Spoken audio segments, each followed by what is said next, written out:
and welcome to this playthrough for Pro Division with the tournament win in the St. Patrick's Tournament. The video is sponsored by Golf Clash and Playdemic. And before we start, don't forget to press the subscribe button, which you can find in the bottom right corner here on the screen. Also, go to our completely remade golfclashtommy.com. Check out the win chart creator, which is a new feature there, and especially those of you not using an app will benefit a lot from that tool. Also, go to patreon.com/golfclashtommy to get the ultimate tournament text guide, which is the best tournament guides on the market. You can find the info box on the right hand side. You find the elevation for the first shot and also for the second or maybe for the third. If there is 3 shots to take, you find the elevation for every shot, at least to summarize it. Then you will find the ball and the club that I do think would be the best ones to play with when it comes to a Pro Division in this tournament. And in the end, if you do have any questions, let me know in the comment section below, or you log into our Discord and ask questions there directly to us. You can also use email tommylofberg@gmail.com. But enough talks about that. Let's focus and let's go to hole number 1.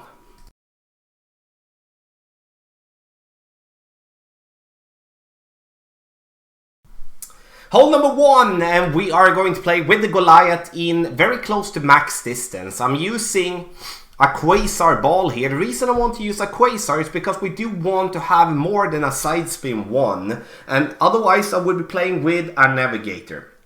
So our reference here is going to be the +1 yard mark and the second bounce, and that is something that we're going to have to go with due to that we will be having a different Goliath level will have a different accuracy. So a Goliath level 6 will be different than a Goliath level 7 and 8, and it will also be different than a Goliath level 9. So we're going to use in this example 1 backspin, 4.5 bar side spin to the left, maximum distance with a 20% over adjustment. And now when we take our shot, you're going to notice that we're gonna come in too hot on the left hand side, and also going to be, too much to the left. So the thing I want you to do, 1.5 bar backspin, 4 bar side spin to the left. That's the spin adjustment I would go with, but with the same type of landing position, because, that would make us not come in that hot, and it will also not make us come in that much left.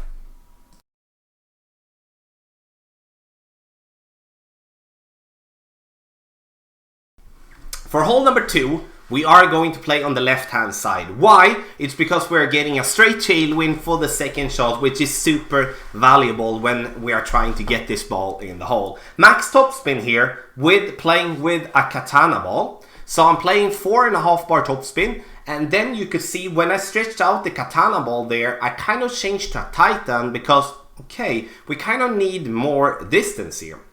So in the end, we do change to a titan instead of a katana, but the katana is possible. So it's not a wrong ball choice, but the problem with the katana is that we then need to go with a pretty decent amount of overpower, guys. And that's why we do want to play with a titan, so we can stay away from using much. We can just use a minimal amount of overpower. Maximum distance with a 10% over adjustment. Once you have done that, you push up your target into max. And then the plan is to get the ball to just slide down the fairway here, giving us a yardage that is around 390 yards. Now for the second shot, you can see that we play with the thorn. And this is the first option. I'm actually using a club that is honestly a pretty, a club that we never ever use, which is the runner, which come in the second example. Now using 4 to 5 bars of backspin, depending on how far we went with our drive. Aim directly for the hole, leave a little gap due to the tailwind, as we do get a more extended ball guideline playing in tailwind, so that's a must that we need to do. Very important to measure your club range as well, like are you in minimum, are you in medium, are you in maximum distance. That is very valuable information that you need to give yourself. A great left will just make this ball miss on the left hand side, but with a perfect, that would have been pretty darn close.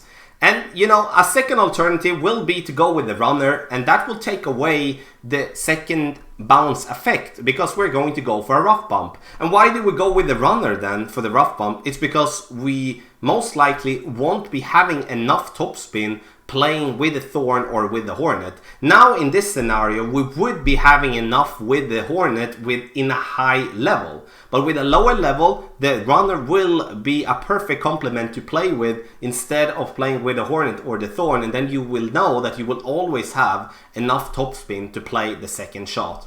Now I do adjust, or like I do under adjust this one a little bit, so we hit the rough pretty high up and just miss on the right hand side. So a little extra adjustment there, then the rough bump with the Runner would have been going in the hole. No elevation for the second shot whatsoever, and there you have two different approaches, one rough bump and one regular approach with backspin.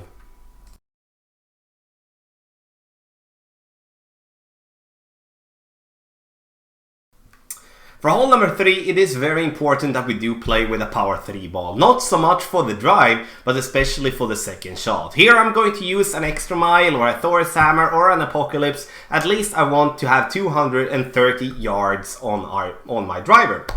Using 2 bars of topspin, aiming for the ball guideline to be just straight down the middle there, so we do have room for a great left and we do have room for a great right.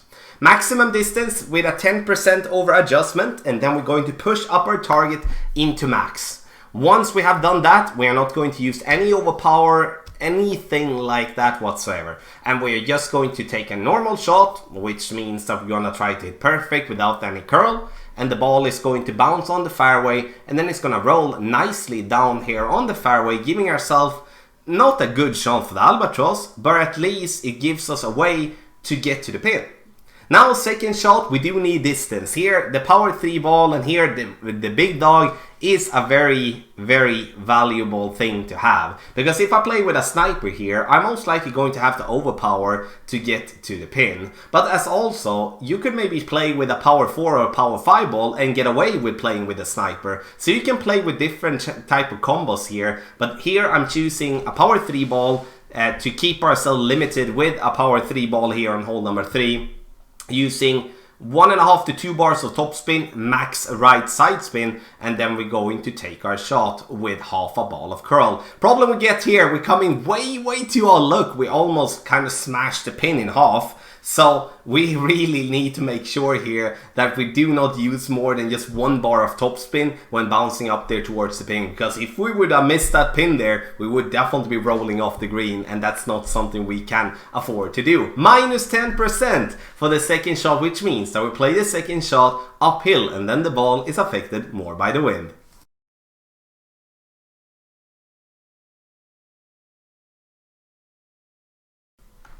For hole number 4, we are going to first and foremost try for the rough bump. You can see we are in between clubs, so the only way to play the rough bump is to use a Wind 5 Power 0 ball. Otherwise you will not be able to do this rough bump. So the thing that we quickly do is that we go back, we choose the navigator, we use the red ring by the rough line as a start, ball guideline through the hole. That's our starting point. Then we're going to use a 3 backspin, 1.5 bar left spin, and this is with 7.5 mile per hour. So if you do have a lower type of wind, I would actually reduce and play close to 1 bar of side spin to the left instead, because the stronger the wind is, the higher effect it's going to have on the first bounce. Then we're going to play the second shot, medium distance with a 15% over adjustment. So medium plus 15, and then we're going to get this ball in the hole on the left hand side. So again, we could maybe reduce the side spin a little bit, but especially it speaks towards my idea of if you have a lower type of wind, don't be afraid of take off a little bit of side spin, because otherwise you're most likely going to miss left.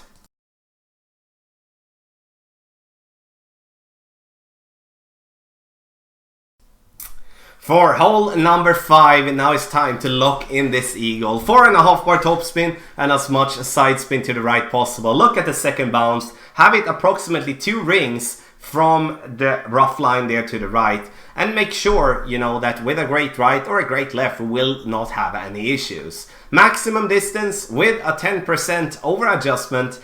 And once we have done that, we are going to push up our target into max. Why do we push up our target as much as we do? It's because, once again, we do not want to use overpower if we don't have to. because now we can just use the wind, and then we can limit the risk of hitting a great ball, as obviously with an overpowered shot we hit more great balls than we would do if we just don't have to go with overpower whatsoever. Ball, just get it down there and get to a 356 yard mark, and from there we're going to play approximately medium distance of our club. So we try to measure here when it comes to, okay, where is minimum distance, where is medium distance, where is maximum distance. Ball guideline a little bit short of the hole because we don't have a fully developed ball guideline. If you do have a Thorn level 8 or level 9, ball guideline to the hole. As now with level 7 or level 6 or level 5, we cannot get the ball guideline to the hole because then we will come in too hot, as we do not have a fully developed ball guideline.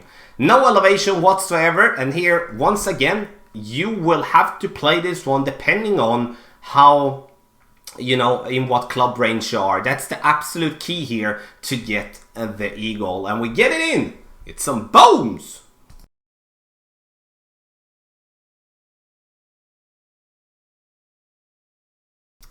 For hole number 6, we're going to come to one of the tougher holes in this tournament. Max top spin, 1.5 bar left spins, playing with the big topper. And here, I want you to play with the big topper if you have it as low as big topper level 2. Otherwise, I would play with an extra mile or with a Thor's hammer instead.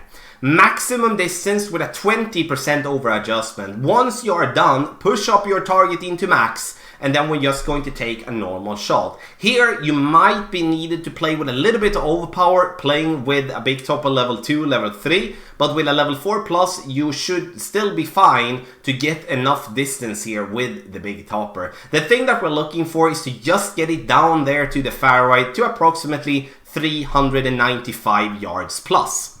Second shot, we play with the sniper. And the reason we play with the sniper is because we will be having distance playing with a power 3 ball. And I'm going for the rough bump here, but the rough bump could be a bit tricky, especially as we're playing very close to the rough there to the right. And in the end, it's not the end of the world if you do over adjust, get stuck into the rough, because there is a massive funnel there that will definitely help you. The second shot here is played minus 10% with the sniper. And make sure here as well that if you do fall properly down into the sand, you need to push up a little bit so you don't fall short.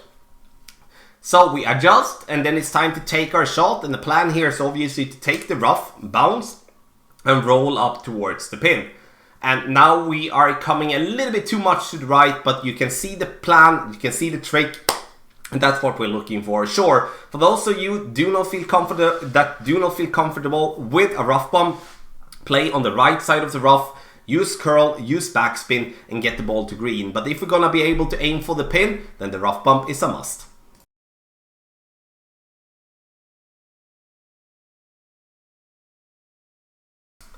For hole number 7, we are actually just gonna lay up. Why do we lay up and don't go full blast? It's because if we go full blast, we're going to see ourselves being either sand, rough, fairway. And, you know, I don't like that inconsistent wrestle there. So I'm actually just going to take my quarterback. I'm going to go 4 top, 2.5 right, and then adjust, which is going to be medium distance with a 10% over adjustment. Once I've done that, I'm just going to take my shot as normal, and the ball is then going to roll up to approximately 295 yards. And getting to 295 yards is going to be good, because then we know, okay, we're going to be to approximately the same distance all the time. The only thing that could be bad for us if we hit great left or great right, because that will destroy the distance measurement for us. Now, we are going to play from 296, and we're going to use 4 top spin, 2.5 right spin, ball guideline to the hole, and then we're going to adjust for medium distance with with an under adjustment of 10%. So a minus 10% is going to be the adjustment. As we are going for the rough bump, it's very important for me to say to use the Goliath. There isn't many long irons that gives you 4 bars of topspin, and therefore we're gonna play with the Goliath to make sure that we do have that to go with, and we get it in for a nice little eagle. We'll take the left edge, so maybe from 296 we might need to add a decimal to the medium minus 10%, but in the end a good way to consistently play for the eagle. And also now when we do have the measurement, I do think this is going to be better than trying to go full blast and risk getting into the rough.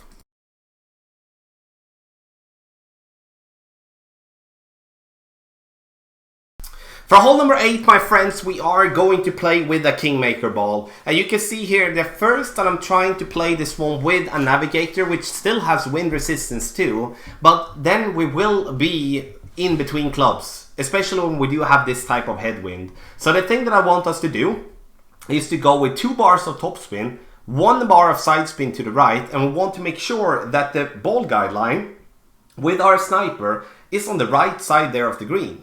Red ring top of it just by the start of the fringe, and then we're going to adjust maximum distance with a 10% over adjustment.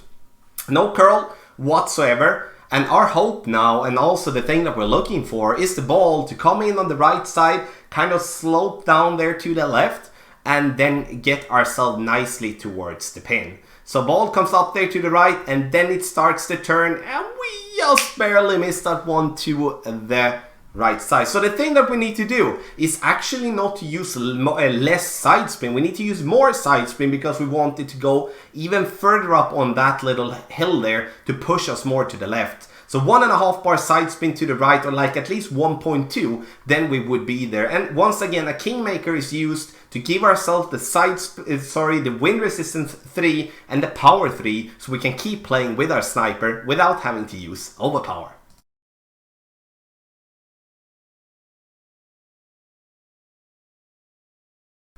For hole number 9 here, we are going to play with an extra mile 7, and we are playing 4.5 bar topspin, 4.5 bar right side spin. We are going to stretch out so we kind of visualize the second bounce to be on the fairway, just on top of the rough there on the other side. Then we're not going to do anything more than adjust maximum distance plus 10%. Push up the target to max, and then we go max overpower. Have in mind here that if you possess a driver with more topspin than 4.5 bars, you need to take off topspin and play with as much 4.5 bar. We will have to have in mind as well though that it could be very valuable that with a wind that is above 6.5 miles per hour to actually reduce even more when it comes to topspin. So I would say 6 miles per hour, 4.5 bar, 7 miles per hour, I will play 3.5 bar topspin. Second shot, no elevation. We're playing with the big dog or we play with the Cataclysm. Not so much for its accuracy and ball guideline, but for its distance and also curl. We adjust maximum distance with no elevation, 3 topspin, max right side spin, and then we're going to go full curl to the right. And we're gonna see this ball sliding nicely down here on the fairway, getting ourselves to the green for a tap in eagle. And if you manage to do this, you're going to see yourself gaining a stroke on many of your opponents, because this is not easy and it does need a lot of structure, a lot of skills to make an eagle on this very tough par 5. Last but not least, a berserker ball. So a power 5 ball is what we want to play with. If that's a berserker ball or any other ball, I don't care, but a berserker ball is needed. Thank you so much everybody for watching this playthrough for Pro Division in the St. Patrick's Tournament. Make sure that you comment in the comment section below if you do have any questions, or just comment. Also, once again, check out golfclashtommy.com that has gone through a complete remake. Check it out, and also especially the Windshark creator for those of you not using an application. In the end, the video here is sponsored by Golf Clash and Playdemic, and the best guides on the market you can find on patreon.com/golfclashtommy. Link in the description down below. Thank you so much once again for watching, and good luck in the tournament.